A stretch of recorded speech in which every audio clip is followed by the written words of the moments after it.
বন্ধুরা, আজকে দেখা যাবে দেবাকে ধরে নিয়ে যাওয়ার সময় ঝিলিকের মা বাবা এসে পথ আটকায়। এরপরে ঝিলিকের মা পুষ্প বলে যে দেবাকে কেন ধরে নিয়ে যাচ্ছেন, না বললে আমরা যেতে দেব না। এরপরে পুলিশ বলে যে আমরা সবাইকে জনে জনে একই কথা বারবার বলতে পারবো না, ও নিশ্চয়ই দোষ করেছে তাই ওকে নিয়ে যাচ্ছি। এরপরে দেবাকে নিয়ে চলে যায়। এদিকে সমতা দেবার মাসিকে বলে, মাসি তুমি এর মধ্যে থেকো না, যেমন বিয়ে করেছে তেমন বুঝুক। এরপর সমতার মা বলে, মেয়ে লক্ষ্মী হলে প্রথম দিনেই সংসার করে। তখন ঝিলিকের মা বলে, তুই কি বলতে চাইছিস, আমার মেয়ে অলক্ষ্মী? এই বলে ঝামেলা বেঁধে যায়। তারপর আঁকি বলে, আমি অলক্ষ্মী নই, আমি দেবাকে ঠিক ফিরিয়ে আনবো আজকেই।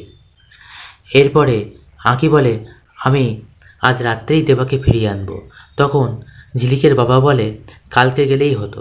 তখন আঁকি বলে, না, আজকেই যাব। তখন পল্টু বলে, ঝিলিক আমি তোর পাশে আছি। চারানা বলে, ঝিলিক দিদি আমিও যাব। এরপর একে একে বস্তির সবাই বলে, আমরাও মেনে নেব না, আমরাও যাব সঙ্গে। এরপরে সবাই যেতে যাবে, তখন দেবার মাসি পিছন থেকে ডাকে, বলে, পল্টু দাঁড়া, আমিও যাব তোদের সঙ্গে। অন্যদিকে দেখা যায় দেবাকে নিয়ে এসে বন্দি করে দেয়। এরপর পিআরকে ফোন করে। পিআরকে বলে, কাজ হয়ে গেছে তো? তখন অফিসার বলে, হ্যাঁ, ওকে বন্দি করে রেখেছি। এরপরে অফিসার আরও বলে, হ্যাঁ, ওকে ধরে নিয়ে এসেছি। তারপরে দেখা যায় বস্তির সবাই চলে আসে আর বলে, নির্দোষ দেবাকে ছেড়ে দিতে হবে, নয়তো আমরা এখান থেকে কোথাও যাব না, আমরা এর জবাব চাই। এরপর দেখা যায় অন্য একটা পুলিশ এসে খবর দেয় যে বস্তির সবাই এসে গিয়েছে এবং ওরা ওখান থেকে যাচ্ছে না।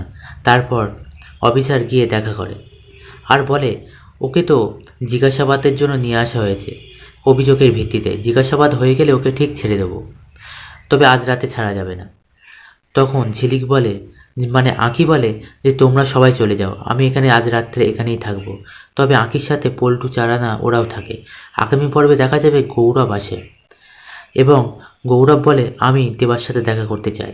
তখন পুলিশ বলে, না, দেখা করা যাবে না, আপনি ওর কে হন? তখন গৌরব বলে, কেন, কোনো সম্পর্ক না থাকলে কি দেখা করা যায় না? তখন পুলিশ বলে, না। তখন গৌরব বলে, আমার সঙ্গে দেবার রক্তের সম্পর্ক, আমি ওর সঙ্গে দেখা করতে চাই। বন্ধুরা, পরবর্তী পর্বটি কিন্তু আরও আকর্ষণীয় হতে চলেছে, তাই পরবর্তী ভিডিও দেখতে আমাদের সঙ্গে থাকুন।